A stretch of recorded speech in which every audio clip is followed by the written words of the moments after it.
Yes. Well, I had to giggle when you said clothesline. I mean, I automatically thought of a wrestling move when that happened. But that's what surprises kind of looks like. It grabs you by the neck and you fall straight on your back because you're not prepared, or you Right. did something that was so much bigger than what it should have been.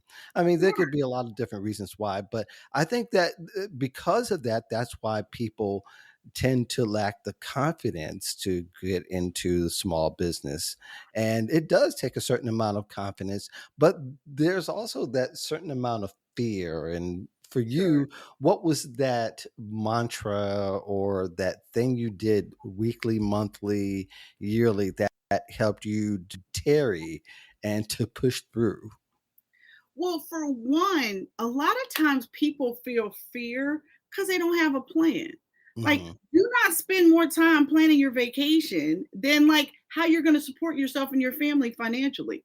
Right. Develop a business plan, right? Hmm. You Right. don't need a 40-page manifesto, but you do need 10 good pages that's going to tell you what business you're in, who the competition is, what is your unique value proposition. See, that's the thing people mess up. They think, oh, everybody can use this. No, all small business owners have two problems: limited time and limited resources. So you need Hmm. to pick a marketing target that you can actually hit, right? So Right. that you got to really figure out who that niche target customer is, what their pain is, what their fears are, what their aspirations are. And then you Hmm. got to be the souls. You have to be what they need. You have to develop a solution for them. And if you think about your clients in terms of solutions, Hmm. you're going to win. If you Yeah. think of your clients in terms of, I got to sell them some stuff, nah, that's not what people buy when they have pain. People buy to be like somebody else because we got all these people out here who want to keep up with the Joneses, right? So there's Right. all kinds of reasons why people buy. People do impulse buys. People want to feel pretty, or they want to be strong, or why do people buy BMWs? Because it's the ultimate driving machine, right? They have Sure. marketed it so well that it's about how you feel behind the wheel of a BMW, right? Right. So you want to make people feel that way about your business, about what you sell, about what your solution is. And so that's why it's so important for you to get clear about that customer and then clear about your plan. But let me tell you this: I believe in side hustling. I do never tell somebody to quit their job to start a business. Right. Never, ever, ever will you hear that come out of the small business lady's mouth. That's not what we do here. I want you to be a side hustler. I want you to work both jobs till it hurts. Yep. Honestly, Yep. until that second job is making real money. And do not cannibalize your paycheck job, because let's not get it twisted. You've got to make sure that if you have an opportunity, you need to keep that opportunity until you're ready to walk away. You don't want to be involuntarily walked out the door for silly stuff like using those people's copy machine to make your flyers for your new business and then accidentally leaving it on there so the person that don't like you in the office gonna find your flyer on the copy machine. Don't do stuff like that.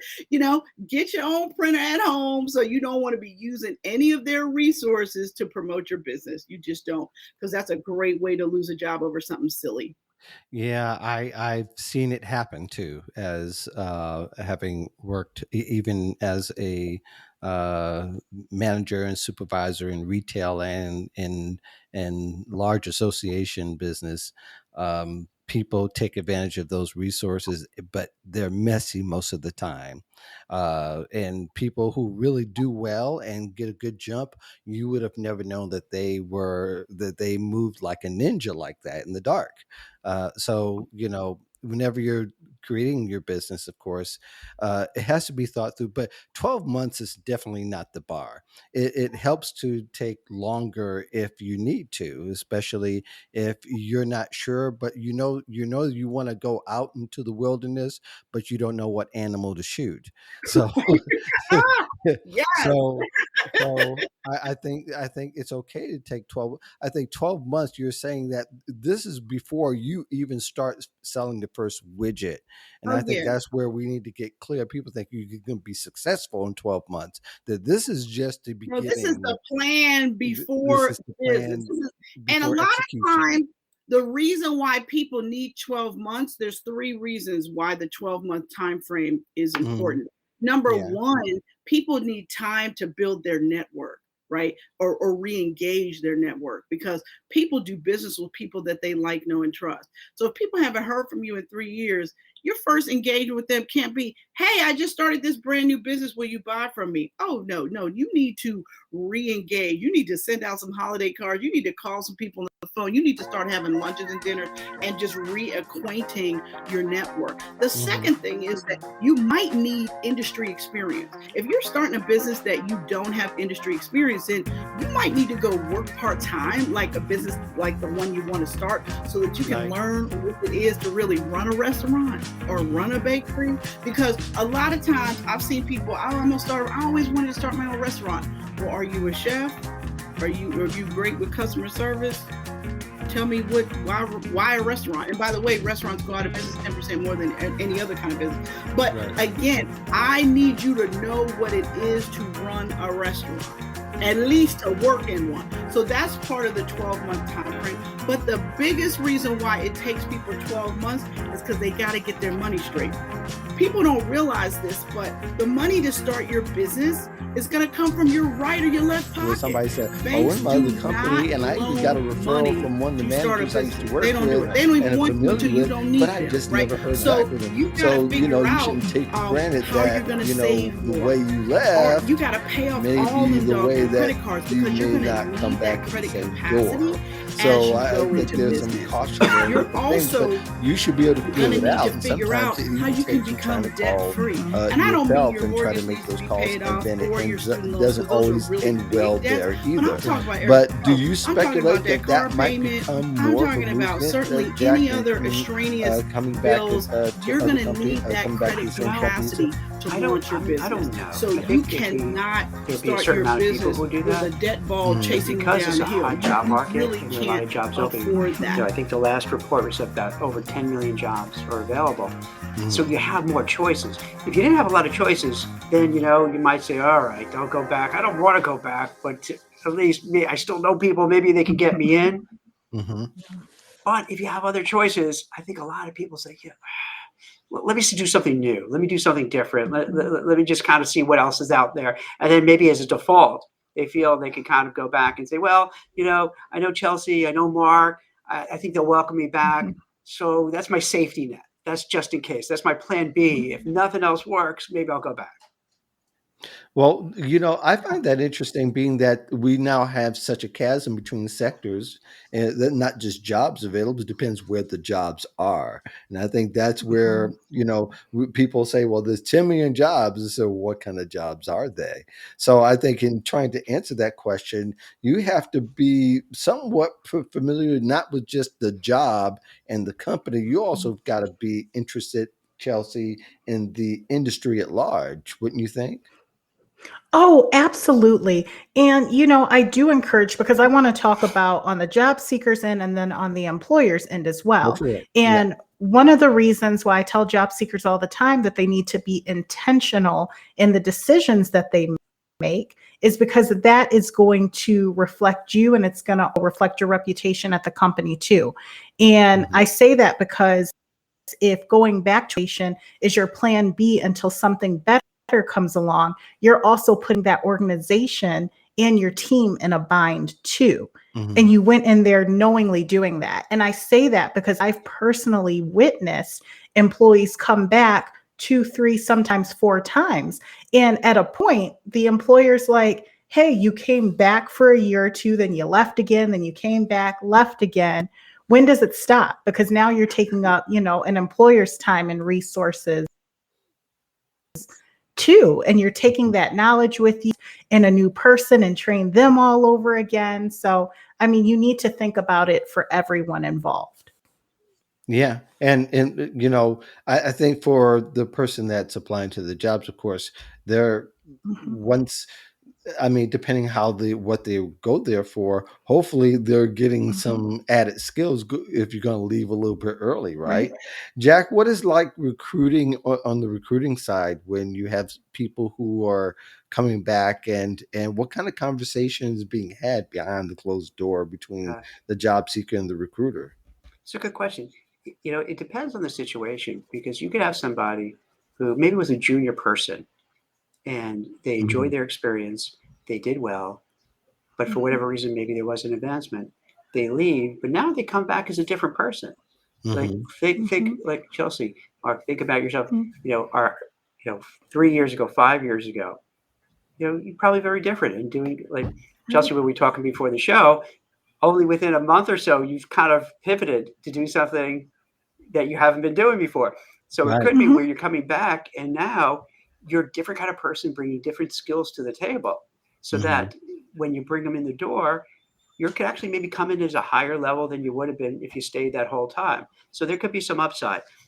And as I mentioned before, sometimes it's sometimes, and Chelsea pointed to it, sometimes with companies, they're a little leery, like, are they going to do this again? Are they going to treat us like a revolving door? Mhm. It's almost like a relationship. You break up, oh, let's get back Right. together. Oh, let's break up. And after a while, it's like, I can't do this anymore. This is just not, it's not healthy Mhm. to go back and forth and back and forth. So sometimes companies and managers say, you know what, we let's get someone fresh, someone different, someone new, no baggage, no what have you, and we start clean slate. Um, Yeah. so so I think it's definitely an option. It's something people should keep on the table unless they have like Mhm. the company they left was really toxic and they did really horrible things. Then clearly you don't want Mhm. to go back. But if they treated you nicely, they were good people, and everything was great, maybe put the ego aside and then keep an open eye and keep an open mind to see. All right, maybe it makes sense to take another look.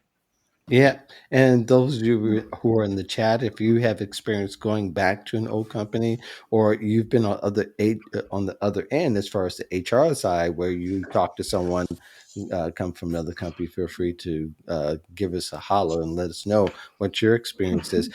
I've seen people actually go and then they get recruited back, which is another part of the That's a good point conversation. for the company Uh, itself, right? because Yes, right yeah, from the that's a good company point. Yeah, itself, they go and reach out and say, we didn't want you to leave to begin with, and for Right. whatever reason, they bring them back. What kind of do companies, Jack, have to kind of put a little bit more incentive in bringing somebody back? I guess it depends the reason why they left and all that kind of thing, huh? it depends, and it depends what they're doing now, because it could be, Jane Doe or John Doe is out of work, and then you hear there's out of work and say, huh, let's bring him or her back because they were always good. They're in between jobs, but they're also thinking, hey, maybe we can get that person on the cheap because they're Yeah. in between jobs and take advantage, which happens, and this is wrong. When someone doesn't have a job, companies do feel like, all right, we don't have to pay them as much as we would have ordinarily because they don't have Mhm. the negotiating power because they're leaving. They don't have a company to give them a counter Mhm. offer. So it Right. could be Mhm. they reach out and want to bring that person back and say, hey, come in here thinking they'll pay less. Also, sometimes what happens is that, let's say a job, is open there and they're like, who could be good? You go, oh, Chelsea, she was great here. And I know she left. It wasn't because she was Mhm. angry or anything or felt, aggrieved. It was just, got recruited away for a better opportunity. Let's see Mhm. if we can kind of steal her Mhm. back. Let's see if we can entice her. And then Mhm. if you still have the same crew there, they say, yeah, she was awesome. Let's do it. And then all of a sudden it's like, boom, let's do it. Let's bring her back. So you do see all these variations of a theme, how that plays out.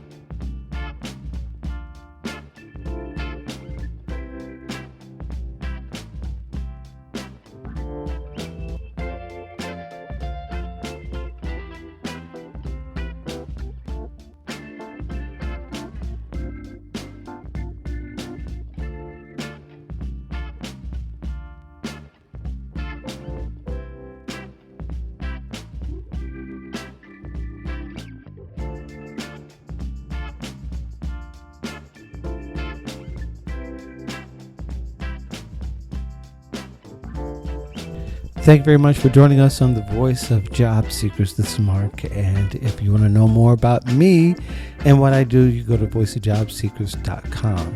You read the articles, listen to the podcast, watch the videos. There's a lot of stuff on there, plenty of resources if you need help with your job search. In this particular case, in the first clip I played was to help you if you have entrepreneurial aspiration. Melinda Emerson is the small biz lady. Socials under that name, Small Biz Lady. She's the only one that owns it. And if you were on Twitter in the early days, about 10 years ago, she was one of those people who were on the front page of all the people you can follow. She has millions of followers all across all of our platforms, but her book, How to Become a Boss in 12 Months, to the beginning stage of getting started, not on how to become successful in 12 months, but you should enjoy that. And hopefully you enjoyed that little clip where she talks about getting into a small business and some of the challenges that are involved. Also from hashtag Job Seeker Nation, the live stream show that I co-host with Jack Kelly, we had Chelsea J on talking about the great return as people coming back to work, amongst other things that we talked about on this show. But I played a clip from that and kind of switch things up on you. I hope you, as we feature interview with Sharon Smith-Akinsanya. I have 3 more left before the year's out, before we go on break for Christmas. Should you want to join us, we'll be back around the week of January 15th, I believe. And I will have new episodes starting then. We'll have 8 more episodes running every 2 weeks during that particular time. And then there's a spring break, and then we'll have 1 or 2 more shows after that. Then we're done for the year. So there's only 20 shows generally. It might be 18 this time. It depends, but we'll try to do 20. I believe we have far more material than I'm able to publish these days as far as any audio or video. But if you want to see the extra video content, you can go to my page at Mark Anthony Dyson. You can find it there, very easy. Subscribe. You can also join me and join this featured interview with Sharon Smith-Akinsanya. She is the CEO of the Rae-McKinsey Group. She also has a company that uses peopleofcolorscareers.com as a way for companies to connect with them and work with them on hiring diverse candidates. And this book, Colorfull, and that's Competitive Strategies to Attract and Retain Top Talent of Color, is seeing how companies are applying diversity, equity, inclusion. You'll see some big companies that are involved, including ones from Make-A-Wish, America, and Best Buy, and see how they're doing it and see how they work with other people. In the meantime, I do thank you for joining me, and I hope you enjoyed this particular episode. Listen to the end for this one. Got a little fun the last 2 or 3 minutes, and I think you'll find some interesting banter about somebody that she used to work with and somebody that we all know, or at least have heard of at one particular time or another. In the meantime, thank you very much for joining the Voice of Job Seekers podcast. Check out my live streams. I've got some interesting things coming up. I've got an interview with Jay Steinfeld. He had a company called Blinds.com that sold to Home Depot. We're talking more about leadership there in that particular conversation. This week also we have Amanda Augustine. We'll be talking about trends and resumes for 2022, and we'll also be talking with a couple other people that I'll announce on later podcasts and have some excerpts for you. So it should be a lot of fun. In the meantime, enjoyed the show and enjoyed the conversation with Sharon. How are you? Great to meet you. Great to meet you too. Thank you for inviting me on. Sure, great. And let me be sure I do this intro properly. People can see the graphic that you're the CEO of McKinsey Group and the Rae-McKinsey. I'm sorry, Rae-McKinsey Group. I wrote it. I think I wrote it correctly.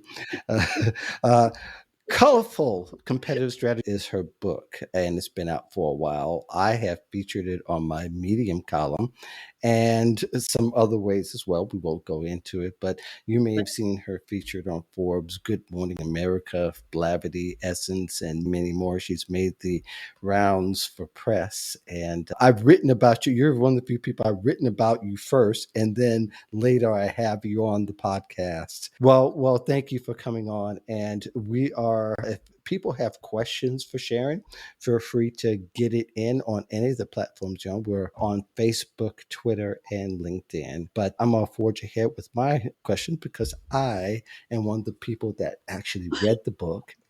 And I've got a hard copy at that. Yeah. I don't know if everybody else has that privilege, but So, but but most of the people who actually get books, when you get a promo book, you get a soft copy. I was blessed with a hard copy. So Gabrielle, thank you. You know who you are. We don't need to go through there. But anyway, I think one of the things that kind of bridge the last discussion with this discussion, though they're not the same, they're not quite the same, but they're somewhat the same, is that job seekers and companies are trying to meet in the middle when it comes to diversity.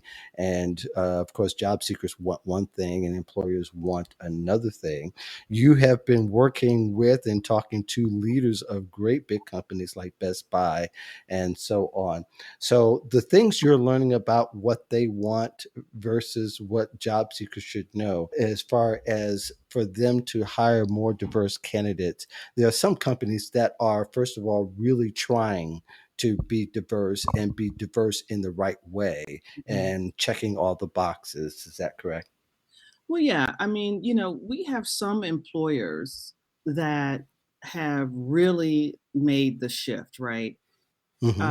Really made the shift from pledges and promises to action. And then there are Mm-hmm. other employers who are still in the pledges and promises stage and Mm-hmm. trying to figure this thing out. And so, in my conversations with those employers who are serious about figuring it out and increasing racial inclusivity at all levels of the corporation, they are really getting it done and starting at the top, with the Mm-hmm. C-suite, the VP level, senior VP level, really trying to make sure that they are walking the walk. And then there are those that are just not quite there yet. We just got to keep pushing, Mark, and making sure that employers have the resources that they need, external and internal, to get it done. But the important thing is to be working with and working for those employers who get us. Mm-hmm. I think it is very important that the job candidate eventually is also hiring the company and they want to feel more comfortable doing it. There was a job fight study survey that was done not too long ago saying that the 42% of the respondents would walk away from an offer if the company wasn't diverse. So that is significant. In the past where we saw numbers in the 20s, now we're seeing it in the 40s. Almost half people are willing to walk away from those offers. That how much is that weighing, or maybe you don't? I don't expect the statistic to lay on the mind, but what is helping the CEOs that are successful sleep at night, so to speak, when it Well, comes to what their goals are in hiring and also advancing the careers of people of color who haven't been traditionally gotten those opportunities? yeah. The CEOs who can sleep at night are those who have just decided that things are going to change inside of their corporations. See, when you are in charge, you can just decide what things are going to be like, look like, feel like, right? So Mm-hmm. the CEOs that make the decision that, listen, I really want to make sure that we are representative of the nation's population, the consumers we serve, the communities we serve, and I need you to get that done by any means necessary. And I'm going to walk by your side to make sure that you have the tools, tips, and the resources you need to execute on that. Mm-hmm. Those are the CEOs who can sleep at night, those that have made that decision. Because we have to start there, right? With just Mm-hmm. deciding that we want to see change. Professionals are getting really excited because they're becoming more confident, right? And Mm-hmm. understanding that they are in the catbird seat and that they have to be choosy lovers. And it is okay to really ask the question and identify those employers who really care about them, who care about whether or not they succeed, who care about whether or not they have a work life balance, who care about whether or not they can bring their authentic self to work. who care about whether or not they have to stop code switching. And so they are Mhm. starting to ask some really smart questions and look at the data and look at the research and look at what the C-suite looks like. And even if the C-suite isn't looking right, they at least, if they can identify where the plan is, what is your commitment to make change, then they're making those decisions to have real conversations with those employers. And Now, that's just where we're at, Mark. well, actually, you had hit something on the nail. I was thinking as you were talking. I was listening to, I don't know if you're familiar with John Rice. He was recently interviewed by LinkedIn News. He's the CEO of the MLT Group. He had said in this particular interview, what I loved is that often the ones that are floundering in the abyss on diversity, they're asking for data, and they're always asking for, they want to run to the data part. But I think we have gotten to the point now where we have all the data that's possibly needed from every angle. So Mhm. what are you saying to those CEOs if you happen to have those conversations, or what runs through your mind when you hear that we want to see the data, we want to see what's actually out there? Yeah, see, I don't have those conversations because if you're a CEO and you don't know that in order for you to maintain your competitive edge, Hmm. you need to diversify your organization from the top down to it to lead, and you don't know, and if you don't know that it would automatically lead to increased profits and innovation, we don't need to have those conversations. I'm trying to get to the people who get it. And so I do not even entertain that. I need to see more data, or I'm not convinced that conversation, we're done. It's like, thank you so much. It was so Right. nice to meet you, really. Hmm. Because Hmm. see, they're way too far behind to even Yeah. get moving, and Right. we don't have time. So we just had Yeah. to hurry up and get to those companies and those employers who are ready to get moving and who need additional resources, tools, so they can just move. And they've Right. already decided to get there. They're just not quite sure how, right? And Right. so the ones asking for data, not on my radar. Now, the resources had to have changed when the pandemic was ushered in. What kind of resources did you provide for those having to, switch from what was always readily available to things that you had to find to help people move forward with the efforts despite of the pandemic? Yeah. So the pandemic, everybody had to shift and everybody had to do things differently, particularly Hmm. since the corporations were still open and people were still hiring. So for my company specifically at the Rae-McKinsey Group, we were known for the big People of Color Career Fair, right? Where it Hmm. gave employers an opportunity to come down to a big convention center, right? Hmm. With hundreds of top talent of color and their hiring managers and their recruiters to really make those connections. And that stopped in the pandemic. So Hmm. what we had to do, unfortunately, I was already working, Mark, on some proprietary software called Hmm. peopleofcolorcareers.com, where Hmm. it gives employers access to top talent of color, and it gives professionals access to real recruiters and real hiring managers 24 hours a day, 7 days a week. So peopleofcolorcareers.com was born out of the pandemic. We got it over the finish line just in time out of the pandemic to give those employers an opportunity to still connect with that top talent of color by utilizing my platform that was built from the ground up by me to make sure, and my team to make sure that recruiters had the tools that they need to make the shift to go from, like I said, transactional to purposeful, pledges and promises to action. And so that's what we were able to do, is give them access to those tools. Yeah, and that's important for companies to have that. But most companies are going to need to go get the talent and to the places where it's growing.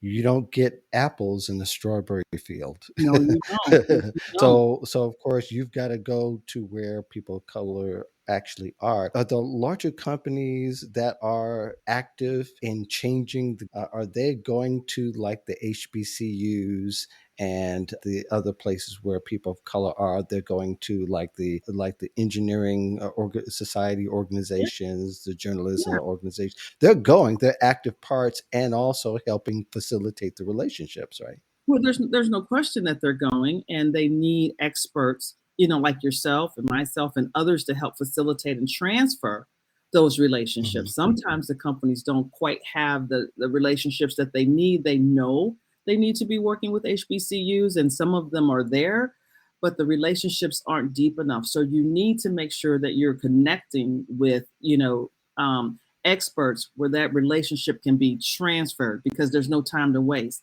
You need that credibility, right? So you may be sort Hmm. of on the surface, but you really need to get in there and dig deep. So absolutely, we do that ourselves, Mark. We just finalized a partnership Hmm. at peopleofcolorcareers.com with HBCU Pride Nation.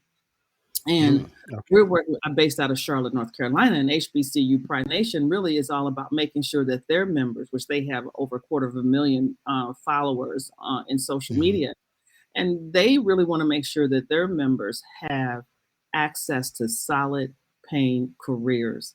These are alumni of historically Black colleges and universities who, want the opportunity to stop with the hoop jumping, right? They want to Hmm. know, they're saying to HBCU Pride Nation, who are the employers that want to see us, that want to talk to us, that get us? We're tired of doing all of this, one off, one off, one off. Where's the list? so Yeah. so we Right. so we solidified a partnership because on our platform we've vetted those employers and they have agreed that they are ready to make that shift. They're ready to go from transactional to purposeful. They're ready to do more prospecting and networking, really getting to know the prospect and giving them a shot at landing their dream career and or that dream promotion. So Yeah. partnerships are everything. Yeah, yep. And the ones that kind of walk with purpose are kind of bleed this stuff at this particular point, right? It really is become a part of their makeup. So that's what they're putting out there. And the ones that are just transaction or just looking to get it done fast and say, That's not okay, tell me what to do instead of going through the process. And how much of that process really matters to the companies that do it and do it to you, because after all, you need to see that their efforts are genuine, authentic, and that they're moving forward with those ideas as well, right? absolutely. We need to see that because the professionals that are on our platform and that you know seek our advice, they're Hmm. counting on us to be credible and transparent.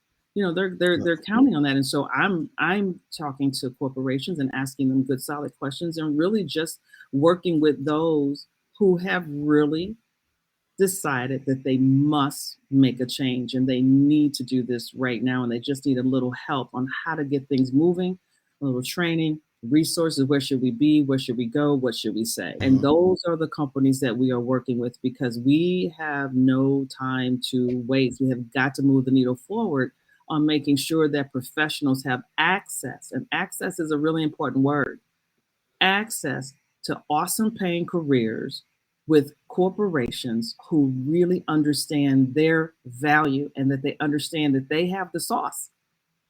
Top Hmm. talent of color, this is our future workforce. They're in the catbird seat. So those employers have to make the shift to do things differently. They cannot do the same things that they've always done and expect to reach their goals of recruiting talent. The population is changing. Census just came out. We know what the numbers are. The handwriting's on the wall. This is the future workforce, and you must figure out a way to make sure that you are competing for that talent. Yeah. Well, for a moment, I want to think in terms of the job seeker, somebody who is Black or they may be Asian, somebody who's looking for their next job. They definitely want to be in the area and a company that shares the values of a diverse workforce.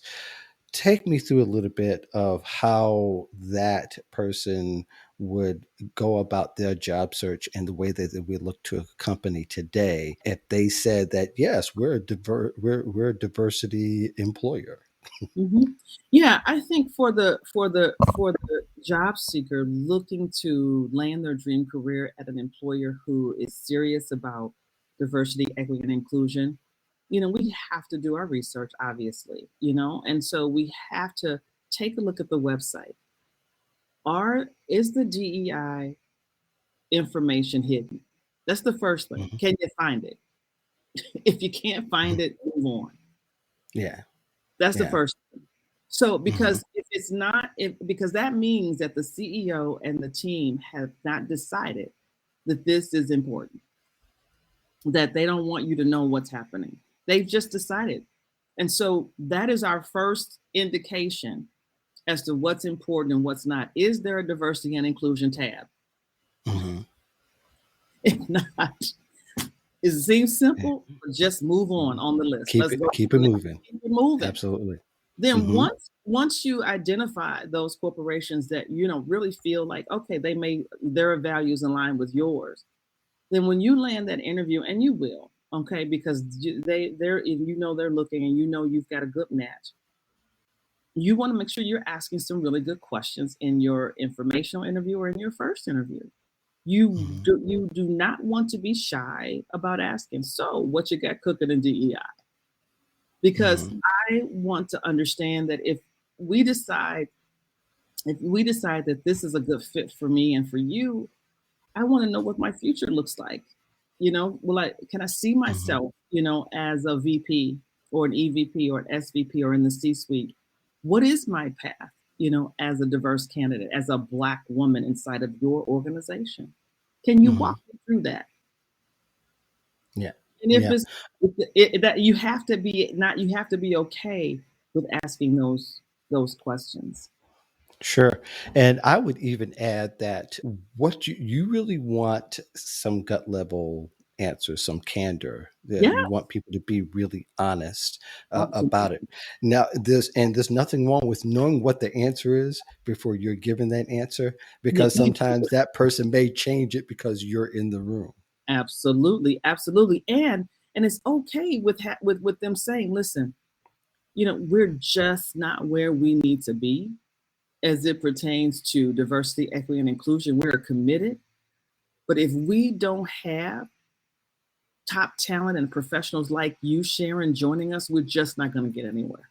We have Yeah. got to start somewhere. So you may hear that, and even that's an answer. Even that's an answer, but I expect them at that particular point to woo you. Like you said, you're Absolutely. looking for a lover. You And that, got to be a choosy lover, and they will woo you. I mean, things have changed a lot. People are starting to get more aggressive, these recruiters and the hiring managers. So it's changing. And so I just want professionals of color to be okay with that. yeah. Sometimes, Mark, I hear, oh, Sharon, they just reached out to me because I'm Black. Yes. And because you have the sauce, and because you're mad talented, and because they know that if they don't have talent like you, they lose their competitive edge. We need to be okay with the fact that it is our time, and And that it's leverage. it's leverage. It's okay. And we need to be Yeah. okay with that. Yeah, you and also you got to go past a little bit and also understand that there are compensation benefits as well to Oh, be yeah. able to have that conversation. A lot of people think that they're going to come up short if they're coming to you and they want you and they're putting you through the process because they have leverage and they're trying to they understand they have a fiduciary responsibility, so No, to speak, to make it right. no question about it. I mean, we just have to go for it. We got to save Mhm. ourselves. We have to go for it. We have to make sure that we understand the value of networking, the value of connecting, the value of follow up. We don't want to be caught flat footed. I get a lot of calls from professionals who haven't really kept up on their networking. Mhm. And so it puts them, and fortunately on our platform, they're able to catch up pretty quickly. But we Mhm. want to value relationships. We want to make sure that we are staying on top of who's doing what inside of the corporate world, if that's what your desire is, and that is to move up and through the ranks and into the A- C-suite. You want to really maintain those relationships. Absolutely. There are companies that are starting to even build their own pipeline, and the smarter ones are actually even considering those schools that are not in the mainstream of schools where it's considered academically. So they're going about like Google. Google is building relationships with some of the high schools and Okay. even starting to court students as young as their freshman and sophomore year. Exactly. And to me, that seems to solve a lot of problems because one, the company's going to look out for itself. That's How right. they look out for it is becoming more interesting now. They're starting to go into the black high school or the predominantly black and brown areas and start to build those relationships. They start to spend some time with them on the Fridays to do Q&A, to give them vision, to start to even poach them to some degree because they're starting to. Do you think that's a good way of also building a more diverse workforce, especially for larger companies like the Googles, the Microsofts, the tech companies, and also even the companies that are traditionally large and have some say, like Amazon is another good example Mhm. of, I don't think they're doing it that way, but do you think that's also a good idea for them to take that proactive that early? Absolutely. That is happening. It's beginning to happen a lot. I'm based here in Minneapolis, Minnesota, and we have companies that are actually building out their own curriculum inside of inside of schools, inside of tech centers, inside of other nonprofits. Let us teach you how to, because we have a big shortage in skilled labor as well. Hmm. So they're like, let us teach you how to make windows. Let us teach you how to make doors. Let us teach you how to manage a team. Let us teach you. They're building curriculum, literally. Hmm. that they're sponsoring. They're serious about it because they want to figure this thing out. So I think it's very smart, and it's starting to happen more often than not. Yeah, and I think too is that let's say you are in a situation where you're in contact with Google, and understand that you're not just in contact with Google.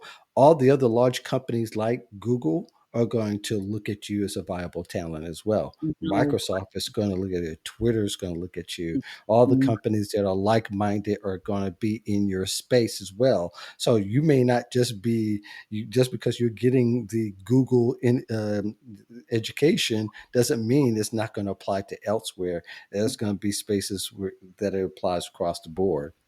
Absolutely. We have a huge workforce shortage and in different areas, and there's just a huge opportunity for talent of color. I mean, we need to seize the time, seize the opportunity, network, stay connected, get on every single platform, make sure they're paying attention to professionals like yourself, and just really it's our time, and we've got work to do on closing that wealth gap, right?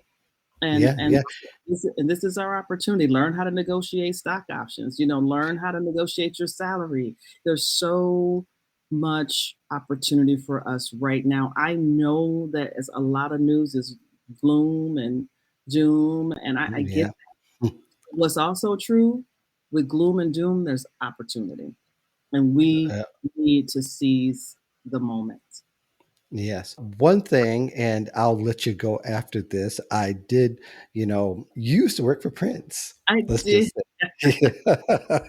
I You did. worked for- you used to work for Prince. I did. And, for somebody like me, people talk about, say, yeah, the Purple Rain and all that. People forgot about the 5 albums that were before the big ones, and which has nothing to do with this conversation in Yeah. sense. But I bet you there were some lessons you learned Mhm. from working with him Yeah. that apply to the way that you approach business today, especially in this area. There's no question about it. Prince was a genius and he was an awesome teacher. And I'm honored to have been in his space just to watch how he moved and operated.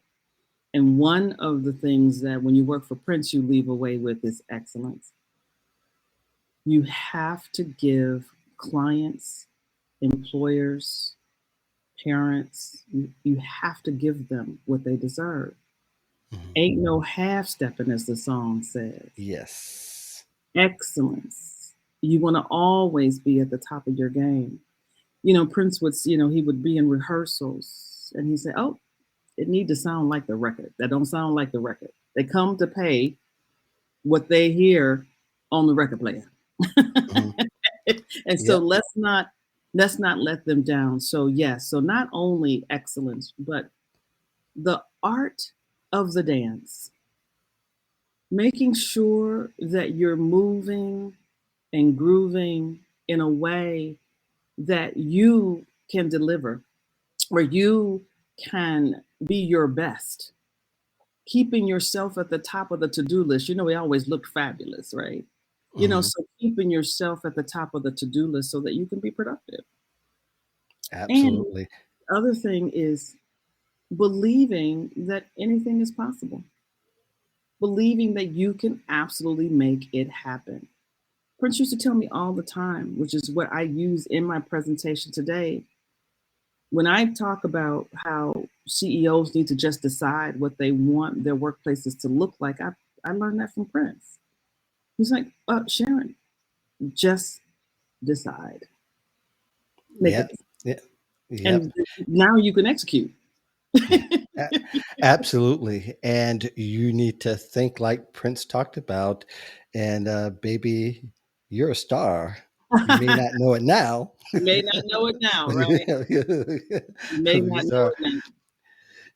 But yeah, Sharon, lots of please let me know what the site is again, and I'll be sure to put that in the show notes when the podcast is published, and also that people, when they see the show here, as is on demand immediately afterwards, where they can find you and find more about what you do. Yeah, so peopleofcolorcareers.com, and you can follow me online at Boldly Sharon on Instagram and Twitter. And of course, on LinkedIn, Sharon Smith-Akinsanya, as it says on the screen. So thank you so much. Well, thank you very much and enjoyed having you. I am honored that you were able to spend a little bit of time with me after all the press and things that you've done, been before millions of folks, and love seeing you and love being a part of it. Thank you so much for having me. I really appreciate you. And thank you for all of your kind words and your support. And let's keep on doing what you're doing. Oh,